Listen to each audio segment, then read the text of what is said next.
I, 28F, am friends with this girl, let's call her June, also 28F. In fact, my husband, 32M, and I often hang out with June and her boyfriend, i.e. go on double dates, have weekend trips etc. We've known each other for over 2 years. I would say that we four were pretty tight as a group, up until this weekend. My husband is an orthodontist. One of his patients is June's half-sister, Rhea, 12F. June often is the one accompanying Rhea to her dental appointments. June is also a small-time online influencer. She's always recording and vlogging and stuff. Though my husband and I have made it clear to her and we're absolutely not okay with our faces in her vlogs online, and she seemed to respect that boundary. We don't use social media, apart from Reddit, and we trusted her word when she said she's not gonna post us online. Cut to last weekend, my brother sent me this link with the message, "Dude, you gotta watch this." I opened the link and it directed me to June's TikTok account. She doesn't have much followers, less than 10K, but the particular video he sent me had like 500,000 views/likes, I'm not sure which. Lo and behold, it was a video compilation of my husband with the title "God, I See What You've Done for Others." The video was honestly the creepiest thing I've ever seen. She had recorded my husband during various of our double dates together, and it was clear he wasn't even aware he's being recorded. In some of the clips, she would start with her face and then pan the camera towards my husband with a cutesy expression and mouthing words like "oh my god." The worst one was where he was working on her half-sister, Rhea, wearing scrubs, and she'd recorded even that. She didn't even bother to blur out the kid's face while she was lying on the dental chair. I showed the video to my husband and he was horrified. He said it made him so uncomfortable and violated knowing that someone had been secretly recording him. He was angry that she'd recorded him working on a patient. He texted her asking to take down the video and delete every video she has of him. First she feigned ignorance, then she said that she meant no harm and that it was all for online engagement since, I quote, "TikToks with hot guys go viral very fast," and that she'd gained a lot of followers after posting that. This was also weird, but my husband and I got our families and friends to report the video and thankfully it's being taken down now. This pissed off June and she sent me a long-ass text saying how I was jealous of her online success and that I couldn't stand seeing her succeed blah blah blah. I replied saying, "You are delusional and unhinged. You're not successful and you'll never be. Stay away from us, you creepy weirdo." Now she's all weepy and depressed and has been telling our common friends how mean I was to her. She's also been posting about mental health on her socials and about how mean some women are with their words lol. Ada? Comments where Op has replied, "Commenter, NTA. You and your husband had set clear boundaries and she violated those boundaries. This shows that she does not respect y'all at all. I recommend cutting her off entirely, as anyone who disturbs your peace is not worth your time." Oop, yes. We're cutting her off entirely. I don't know if her boyfriend is aware of this or not, but I guess he'll have to be collateral damage, cause I don't want her to weasel her way back into our lives. Commenter 2, NTA. People who think online engagement is more important than basic human decency are sadly not at all uncommon, and they are, as you say, delusional and unhinged. Their success is not real, and except in a very few cases, it never will be. Oop, it's psychotic honestly. My husband is so freaked out about this. I feel so bad for him. Commenter 3, he might need to drop the half-sister as a patient and or tell the parents that she, June, is not allowed to accompany her anymore. I agree that is a creepy weirdo. If she can't get followers or likes without lying and getting consent for people to be recorded, then she needs to find a new career. Oop, yes. He's in the process of informing her parents.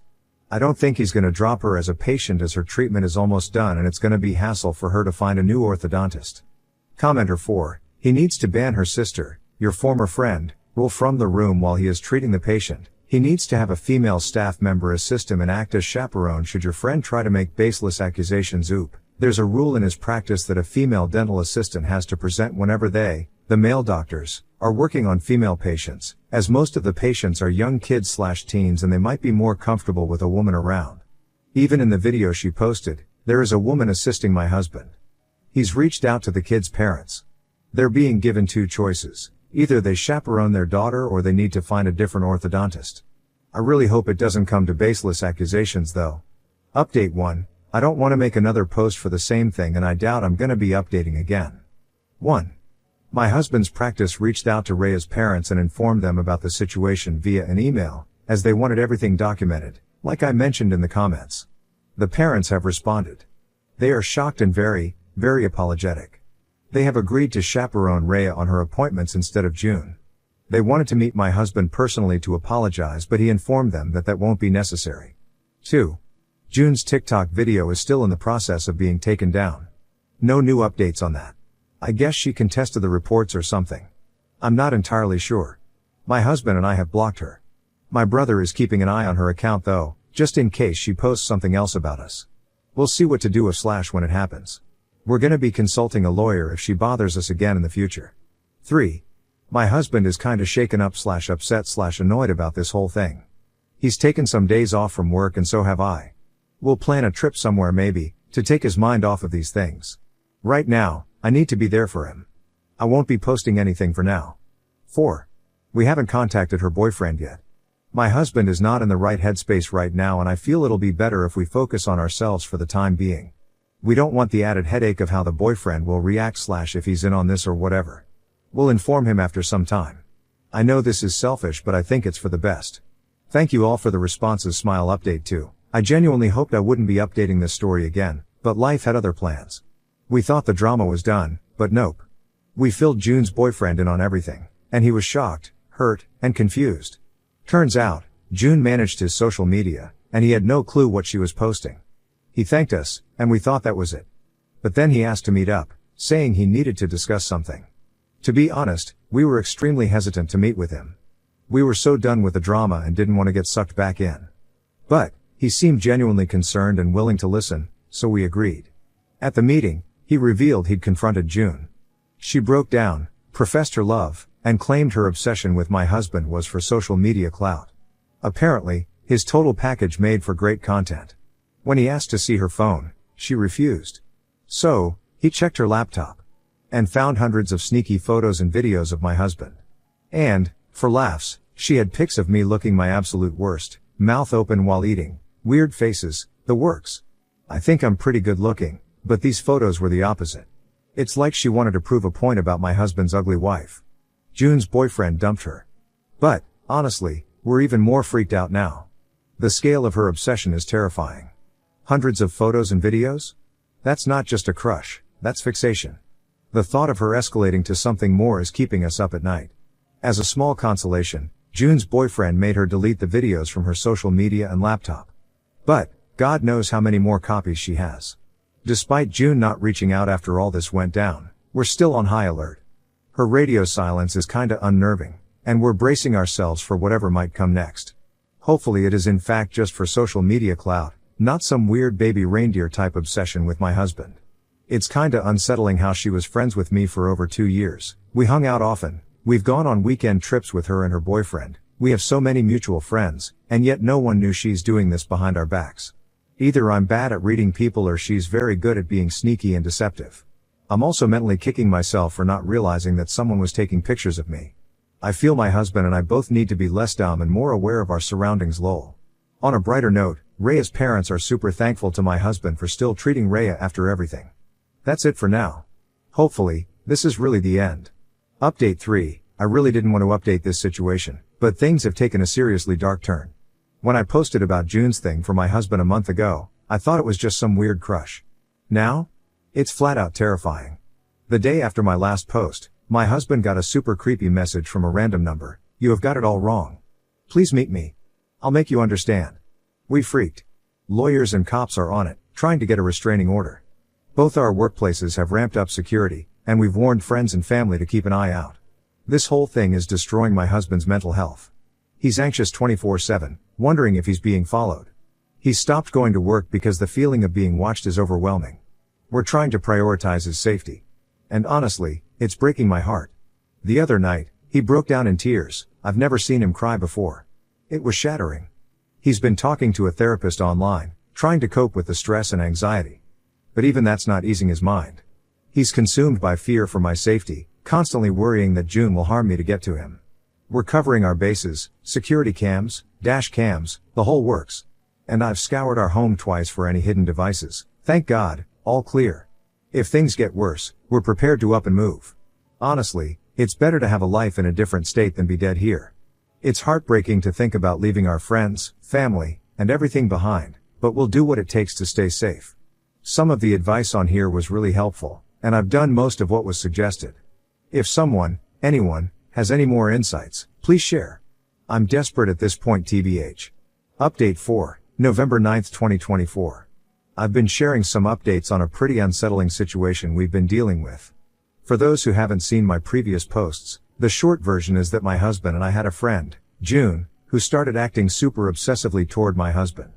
She secretly recorded him, posted weird videos of him online, and we eventually had to cut ties with her. So, after not hearing from June for 3 weeks, things took a really creepy turn on Friday. We hadn't heard a word from her, so we both got a little more relaxed about the whole situation. We went back to work, and everything seemed fine, but turns out, we were wrong. My husband went to the store after work to grab some groceries. He had no idea June was following him, but when he got to the parking lot, there she was. As soon as he saw her, he tried to get to his car as quickly as possible, but she was already closer and blocked the way to the door. He tried to walk away, but she stepped in front of him, begging him to talk to her. She kept saying it was just a harmless crush and that she'd leave us alone if he'd just listen. She even said, "Please, talk to me." He didn't respond and kept trying to walk away, but she wouldn't let him. She begged again and reached into her coat pocket. My husband heard a metallic sound and instantly thought she might be pulling out a weapon. In a split second, he grabbed her hand to stop her and pushed her away with force. She lost her balance and fell down, but he didn't stick around. He quickly jumped in his car and sped off as fast as he could. Thankfully, she didn't follow him. After getting away, my husband immediately contacted the police. They managed to get security footage from the parking lot, and it shows 2 people, a man and a woman, running towards the car. After a short while, the man pushes the woman down and quickly gets in the car, speeding off. The footage wasn't super clear, but it shows the general sequence of events. Of course, it's still not totally clear what she was planning or what she had on her, but the situation was extremely tense. We've been trying to get a restraining order against her, and hopefully, this time we'll get it, but we're not entirely sure how things will unfold now. We're also moving to my parents' home country for a while just to feel safer and take a step back from everything. It's going to be tough rebuilding our lives from scratch, but I guess that's what's in our destiny. So yeah, that's where we're at. This whole situation is terrifying, and we're just trying to keep our heads straight and stay safe. I'll keep you all posted if anything else happens, but for now, we're just trying to lay low and handle this as best as we can. Next story, husband and his family rejected our newborn daughter because she looked nothing like him. After they got the paternity test results, his family pulled my hair while holding my baby. My, 24F, husband, 31M, and I have 3 children. Our sons look exactly like him, dark skin and dark eyes and hair, but our daughter doesn't. She looks exactly like my great-grandparents, really pale, blonde and green-eyed, but apparently he didn't think it was possible that our daughter could look like my great-grandparents, and from the moment he saw her he told me he wanted a paternity test. At first I refused because I felt it was humiliating and because I didn't think it was necessary because I never cheated on him and I hoped he would trust me, but he didn't, and for the first 2 months of our daughter's life he made my life hell. He didn't want to hold her even if she cried desperately while I was doing something else. He never woke up at night to help me with her. He never helped me with anything, and that hurt me so much because with our boys he was completely different. He helped me all the time with absolutely everything and he was always there for me after giving birth, but this time he left me alone and it was the worst experience of my life. I have no family here, and his entire family from the moment they saw my daughter turned their backs on me. I don't have any friends here either, so it was just my daughter and me. She is a colicky baby, so it was very difficult for me to do everything alone, and on top of that help with our sons. I decided to do the paternity test because one day his entire family came to our house to celebrate my son's birthday and no one spoke to me, and they didn't want to include my daughter in the photos that my in-laws took of all the grandchildren. So I knew it was stupid to keep waiting for them to come to their senses. Well, the paternity test came back positive and everyone was shocked, and of course they felt guilty for not having believed in me. Everyone apologized and my husband even cried when he held our daughter in his arms for the first time, and I know that his apologies were genuine and that's why I forgave him, but I don't know if I can forgive his family. They treated me really badly and said horrible things about me just a few days after giving birth, and I can't forget their insults or violence. My husband knows that I don't want to see his family, nor do I want them near any of our children, and he told his family. So these last 3 months it has been just the 5 of us, but it doesn't feel as good as I expected. My husband is constantly apologizing and crying every time he holds our daughter, and I am getting tired of this situation. I want us to be happy as we were before. So how can we move on? My husband suggested that we should start couples therapy. How much can therapy help? Update. I think before the update I should clarify a few things to put you in context. I know I should have said it in my original post, but I didn't. and that made many people believe so many things that are not true. Before I got pregnant I met a man, I think he's in his early 50s, at work, and you could say that he's a little too friendly. For example, he liked to buy me and another female coworker, she's in her late 50s, coffee every morning, or once in a while he used to leave a flower on our desks and things like that. That never seemed strange to me because he never tried anything with any of us. He was always just friendly, and he was always talking about his wife, children and grandchildren and giving us parenting advice. Well, my husband didn't like that I was friends with this man because he said that he was sure that this man liked me because I'm young and that he would soon try something with me. And when he told me that, I told him that I wouldn't stop being friends with him because he was always respectful and I didn't see anything wrong with being friends with a man. And I'm not gonna lie, he got really angry, but after a few days he forgot about it. But all those doubts resurfaced when our daughter was born, because she had a lot of platinum blonde hair, which none of our other children, 5M, 4M, had, and my husband thought she would look like her brothers, but no, she looked completely different from him and me, and that made him doubt. My coworker is not blonde, but he has the same eye color as our daughter and he's very pale just like her. So my husband asked me for a paternity test and I refused because it was humiliating and because I thought that at least he would educate himself about basic biology, but he didn't. And when I say this I mean that my great-grandparents look exactly like my daughter, same color hair, eyes and skin, and he always knew that but decided to ignore it to believe that I was cheating on him. And I know that I helped this situation escalate and end badly because I should have accepted the paternity test, and I say that because here it is not easy to do a paternity test without authorization from both parents. And regarding his sister and mother, they never liked me, and for a while we even stopped having contact with his family because I didn't like the way they treated me. But when our second son was born I felt alone because it was just my husband, his friends, our son and one of my children to grow up with a family, so we got back in touch with them, and in fact they treated me very well until my daughter was born. And when they pulled my hair my husband wasn't present and I didn't tell him until a few weeks later, and by then they had a big fight because of that. I swear that he was never violent, nor did he ever endorse anyone being violent with me. Well, the update is that I gave him an ultimatum and told him that I want to go live in my home country and be close to my family, and that if he didn't want that then the only option would be getting divorced. When I told him that, I also told him that I'm talking to a lawyer to advise me on divorce and joint custody, and I guess that made him realize that I was being serious because he said he would be willing to do that to earn my forgiveness. Another thing I asked him is to cut off contact with his family forever because I don't want our children to suffer what I suffered with them, and he agreed. At the moment our plan is to travel for Christmas and stay there for a few weeks and move in the middle of next year. In the meantime we will go to couples and individual therapy and hope to be able to solve our problems. So far things are going well and I hope they continue that way. Edit. I don't understand why there are so many people accusing me of being a terrible wife and not supporting my husband when he told me to stop talking to my coworker. I've supported him since we started dating. I moved to a different country as a teenager. I left behind my family, friends and everything I ever knew, all for him. I didn't go to college until last year because he was doing his PhD and I had to stay home with the kids full time, which is why I could never have a single friend here, because since I arrived here my only duty was to be a mother and housewife, and that consumed all my time. I got my first job when I was 23 and it was only because the kids were old enough to go to kindergarten, so don't say I don't support him because that's the only thing I've been doing since we started dating. This was the first time I had friends here, even though they were both over 50, and it felt good because there were days where I felt so alone and talking to them at work made me feel good. But for him that was wrong, and when my daughter was born I quit my job that I liked so much, just so that he would stop feeling insecure, so don't jump to conclusions or say stupid things. Additional info, people say Oop downplayed the coworker stuff / more clarity. Well, maybe I did downplay his behavior, but it's my first job and since he never behaved inappropriately I thought it's something a lot of people do when they share an office with others. Also, all our coworkers speak highly of him. No one ever called him creepy or anything like that. I never gave flowers, but during the time I worked there and shared an office with this man and another woman I used to bake cookies to share with them and things like that. I don't know if it's comparable, but what I mean is that in our office we used to exchange things, whether it was a coffee, a cookie or a flower.